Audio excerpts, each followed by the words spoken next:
Maaf ya, kami akan membacakan satu pertanyaan dari Facebook. Ada saudara Sony yang datangnya dari Bekasi. Assalamualaikum warahmatullahi wabarakatuh, Bu ya. Mohon maaf, kemarin ada kejadian salah seorang dai yang dikenal sebagai tokoh yang mudah membid'ahkan amalan sunnah, amalan ahlus sunnah, akan menggelar pengajian di sebuah majlis. Namun akhirnya dicekal dan dibubarkan secara paksa oleh salah satu ormas besar Islam. Apakah memang dibenarkan tindakan pembubaran secara paksa seperti itu hingga kepada orang yang akidahnya tidak sesuai dengan akidah kita? Mungkin itu saja. Assalamualaikum warahmatullahi wabarakatuh. Assalamualaikum warahmatullahi wabarakatuh.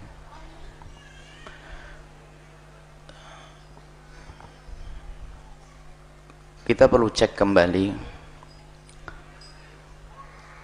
tentang, kalau kita bicara, kita tidak tahu ustadznya siapa, saya tidak ngerti, saya buta informasi begitu. Kalau misalnya ada satu ustadz yang di satu kampung kemudian menyebarkan akidah yang berbeda dengan akidahnya kaum muslimin yang ada di kampung tersebut, jangankan kok bertentangan urusan akidah, urusan masalah khilaf saja hendaknya dihentikan. Karena apa? Dia akan membuat keresahan orang awam, sebab orang awam nalarnya berbeda. Imam Ahmad ibn Hanbal punya murid, pergi ke Mesir, lalu bertanya kepada muridnya, apa yang kau lakukan di Mesir? Muridnya bertanya, di Mesir umat pada bermadhab Syafi'i dan Maliki, jadi sekarang saya berusaha untuk merubah mereka agar ikut madhabmu. Apa kata Imam Ahmad? Imam Ahmad marah, kamu belajar madhab mereka, jangan kau bawa umat kepada madhab, kau bikin masalah nanti. Artinya kalau orang membuat keresahan biarpun atas dasar kebaikan, kalau masalah urusan khilaf saja hendaknya dihentikan. Karena umat ini kalau salah faham berbahaya sekali, bisa gara-gara urusan sepele, urusan kunut berantem. itu ulama enggak berantem. Maka sangat layak kalau ada orang membuat keresahan di masyarakat. Misalnya musola ini punya kebiasaan, tak taunya ada orang datang menyalahkan kebiasaan tersebut, padahal kebiasaan itu secara syar'i diperkenankan. Maka perlu diturunkan orang tersebut. Bahkan semestinya sebaliknya, seorang alim, seorang ustadz itu yang bijak itu akan melihat keadaan umat, jangan sampai omongannya berbeda. Selagi sampai dikatakan bahwasanya al-amila madhabalah, maknanya apa? Ulama sepakat makna ini. Orang awam itu kalau seandainya punya perilaku salah secara syar'i menurut madhab Imam Syafi'i misalnya, kalau sudah dilakukan jangan sampai disalah-salahin selagi masih bisa dibenarkan dengan madhab lain. Karena orang awam misalnya sholatnya dianggap salah menurut madhab Syafi'i, jangan langsung kita batalkan mentang-mentang kita berpegang Syafi'i, misalnya berpegang dengan kitab madhab Syafi'i. Di satu kampung ada masyarakat kita, tatanya memang mereka madhabnya Syafi'i, ikut kiai yang Syafi'i madhabnya. Tak tanya ada amalannya yang salah menurut madhab Syafi'i, lalu kita katakan batal sholatmu 40 tahun harus diqadha. Ini Said Alwi mufti Mekah dalam Sab'ah Kutub Mufidah menjelaskan, kalau ada orang awam seperti itu punya amalan kalau misalnya tidak sah menurut satu madhab Syafi'i misalnya, kemudian sudah dilakukan, maka jangan sampai kamu salah-salahin dia. Kekecewaan itu menjadikan dia lari dari kebenaran. Maka taskhih benarkan, mungkin dengan madhab yang lain masih dianggap benar. Selagi menurut madhab yang dianggap benar, maka anggap saja amalan itu sah dan selesai. Adapun pendidikan ke depannya, iya, itu pun dengan cara yang halus, bukan dengan cara menyalah-nyalahkan. Apalagi jika membawa akidah yang bertentangan tentang masalah ayat sifat, tentang Allah di atas, di langit, kalau sudah hal-hal semacam itu, bukan saja boleh atau tidak boleh, permasalahan menjadi wajib diturunkan. Karena dia bukan saja membuat keresahan umat di dunia, dia membuat sengsara di akhirat. Karena membawa akidah yang salah. Ini harus dipahami. Seorang ustadz itu harus bijak. Jangan sampai membuat keresahan.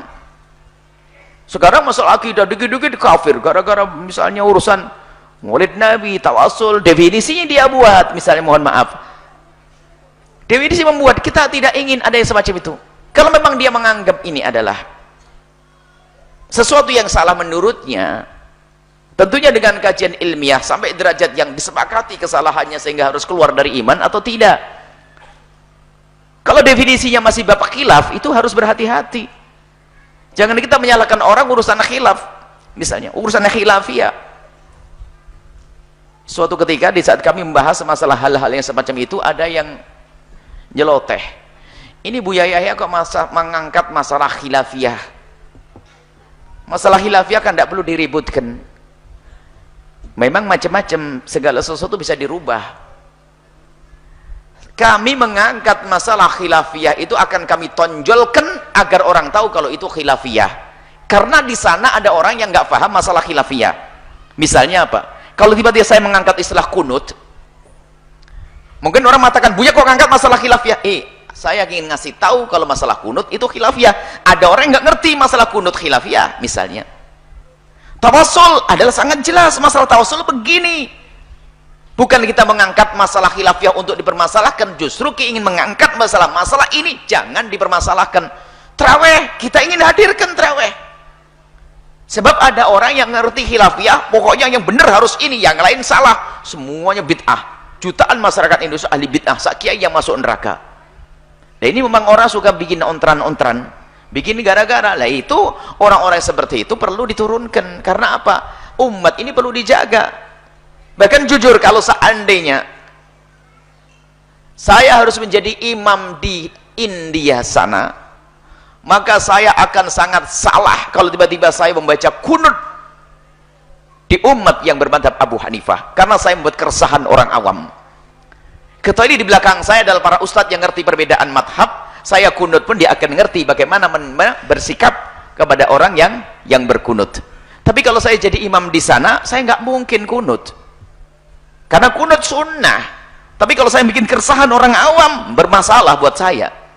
Cuman kalau memang saya harus kunut, saya akan minta izin jamaah, saya Syafi'i, nanti saya kunut. Dua pilihan, kalau saya tetap jadi imam, saya akan kunut gimana? Atau kamu yang jadi imam? Dan saya harus legowo, karena mereka madhab Abu Hanifah, biar jadi imam, saya ngikut di belakang, dia tidak kunut, saya berkunut. Nambah sedikit di saat saya berdiri. Keindahan itu kalau ditangani oleh orang yang punya ilmu akan beres. Tapi menjadi masalah itu, orang yang dikit-dikit mengatakan sesat, masuk neraka. Habislah umat Nabi Muhammad SAW, semua ahli neraka, bid'ah. Nah, kalau memang ada satu ustadz siapapun dia, kalau ternyata pemikirannya itu merusak akidah, maka wajib, bukan sekedar boleh, wajib diturunkan. Kemudian dia telah menjadikan masalah yang orang boleh berbeda pendapat menjadi masalah yang tidak khilafiyah, sama itu menjerumuskan, maka pun harus diturunkan. Selagi masalah khilaf, hendaknya dihadirkan sebagai masalah khilaf. Mungkin dia adalah orang yang tidak pernah berkunut, ya sudah, jangan bahas kudus di kalangan madhab Imam Syafi'i. Kemudian bahasanya mengatakan apa? Kita pengen kembali kepada Al-Quran dan Sunnah Nabi SAW. Sebenarnya kalimat yang paling busuk diucapkan oleh orang semacam itu. Kenapa? Memangnya Imam Syafi'i tidak kembali kepada Al-Quran dan hadis? Nah, nuduh Imam Syafi'i. Imam Syafi'i tidak pakai Quran dan hadis. Imam Abu Hanifah tidak pakai Quran dan hadis. Jadi ada orang akhir zaman ini seolah-olah mereka lebih hebat dari Imam Syafi'i. Kita tidak perlu Imam Syafi'i, tidak perlu Imam Hambali, kita tidak perlu dengan Imam Malik, tidak perlu Imam Abu Hanifah, nggak perlu itu semuanya. Kita kepada Al-Quran dan hadis Nabi SAW. Maksudnya apa? Imam Syafi'i itu adalah nggak ngerti, yang ngerti saya, maunya ngomong gitu saja, cuman belit-belit dia. Astagfirullah, Imam Malik. Urusan wudhu tidak batal wudhu dan sebagainya. Cuman sekarang ada muncul manusia-manusia yang dengan bahasa, khususnya sekarang begitu gampangnya media informasi ini, lihat, dengan bahasa, memang mereka tidak menyebut madhab Imam, menyebut Abu Hanifah, tapi mencermati sebuah pemikiran, kemudian memastikan ini yang benar, yang lain salah, tidak ada dalilnya, tidak ada hujahnya, itu sesat. Lah kan umat pengikut Abu Hanifah kan marah dibegitukan. Dan mereka ulama madhab Syafi'i juga begitu. Ada model manusia-manusia begitu, manusia membuat keresahan.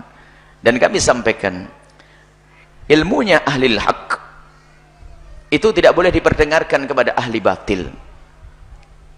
Dan juga ahli haq tidak boleh dengar ilmunya ahli batil. Anda haram Belajar kebenaran kepada orang yang dia membawa kebatilan. Karena apa? Kebatilannya pasti akan disusupkan di sela-sela kebenaran yang diberikan kepada Anda. Urusan akidah. Dan jangan Anda merasa hebat, kalau saya bisa menyeleksi. Kesombongan Anda ini awal ketergelinciran Anda. Sudah tahu jalan licin, lalu Anda berlenggang berkata, tenang, saya sudah biasa lewat. Ketebuk, jatuh nanti. Jangan sombong sudah. Beres ya, insya Allah.